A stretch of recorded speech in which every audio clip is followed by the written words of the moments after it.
Au cœur de la finance mondiale, il y a une bataille d'idées, un duel assez silencieux mais fondamental entre deux visions du monde.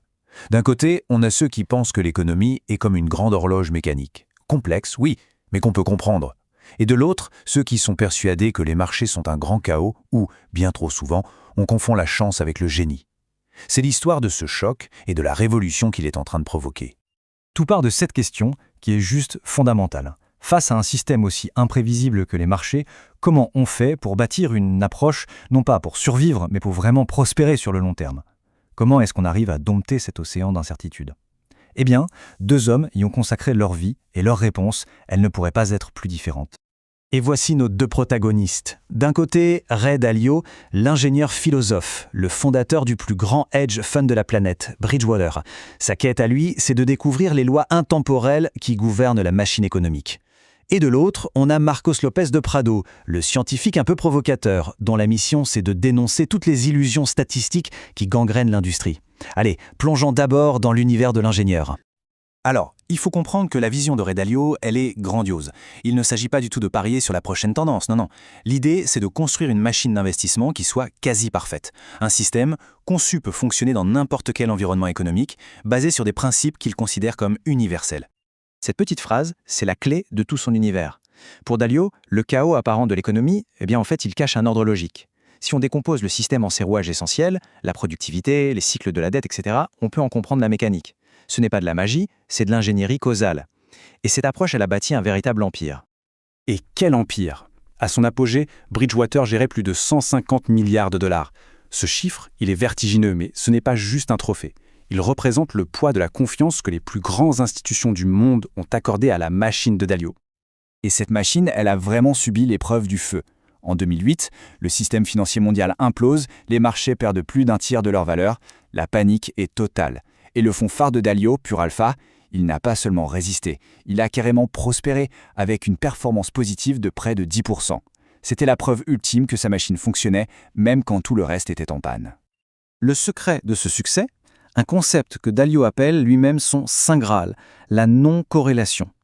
C'est-à-dire construire un portefeuille avec des sources de rendement qui sont totalement indépendantes les unes des autres. Les chiffres ici sont juste saisissants. Avec une corrélation presque nulle avec les actions et les obligations, son fonds évoluait dans une autre dimension, comme s'il était immunisé contre la panique collective.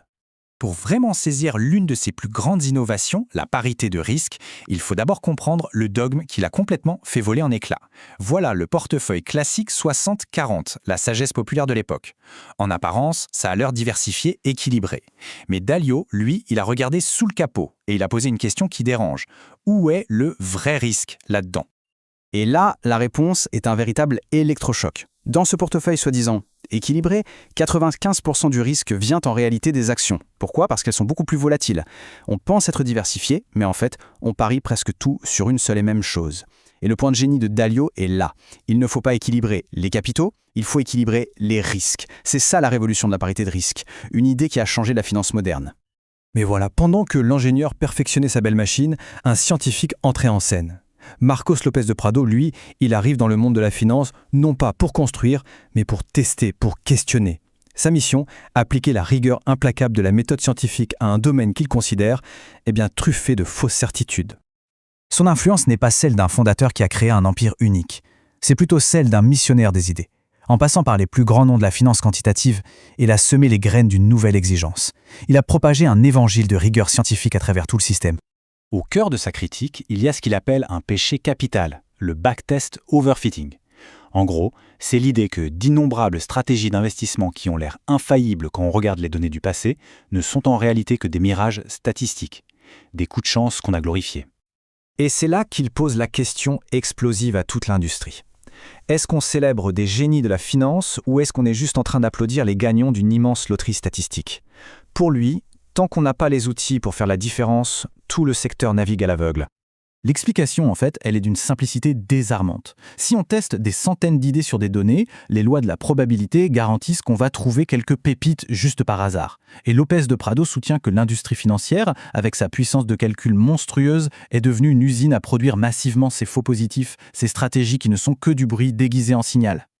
Mais un vrai scientifique ne fait pas que dénoncer un problème, il apporte une solution. Voici donc le Deflated Sharp Ratio. c'est une sorte de sérum de vérité mathématique. Il prend la performance d'une stratégie et la corrige en fonction du nombre de fois où des idées similaires ont été testées.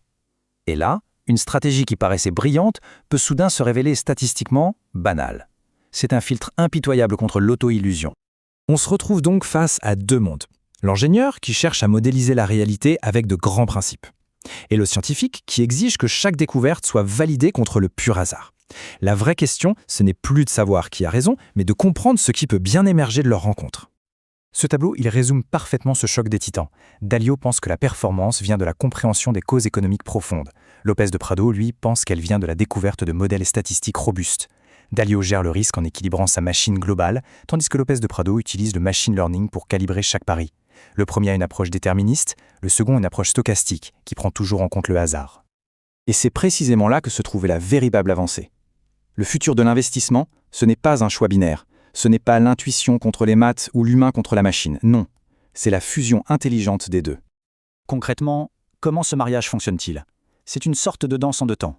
D'abord, on s'inspire de la vision de Dalio, de l'intuition économique, pour formuler des hypothèses qui ont du sens. On ne cherche pas à l'aveugle. Ensuite, on soumet ces intuitions à l'épreuve du feu de la rigueur de Lopez de Prado, pour être sûr que c'est plus qu'une belle histoire qu'on se raconte. Cette nouvelle approche, elle porte un nom, l'investissement quantitamental. C'est la contraction de quantitatif et de fondamental. Et c'est peut-être ça, la nouvelle frontière du secteur. Une approche qui allie le meilleur de l'intelligence humaine pour poser les bonnes questions et le meilleur de la puissance de calcul pour y répondre avec honnêteté. Alors, la grande question demeure, est-ce que cette synthèse, ce mariage entre la vision de l'ingénieur et le scepticisme du scientifique est la clé pour enfin naviguer avec succès dans la complexité folle des marchés? L'histoire est en train de s'écrire, mais une chose est certaine, les règles du jeu, elles, ont définitivement changé.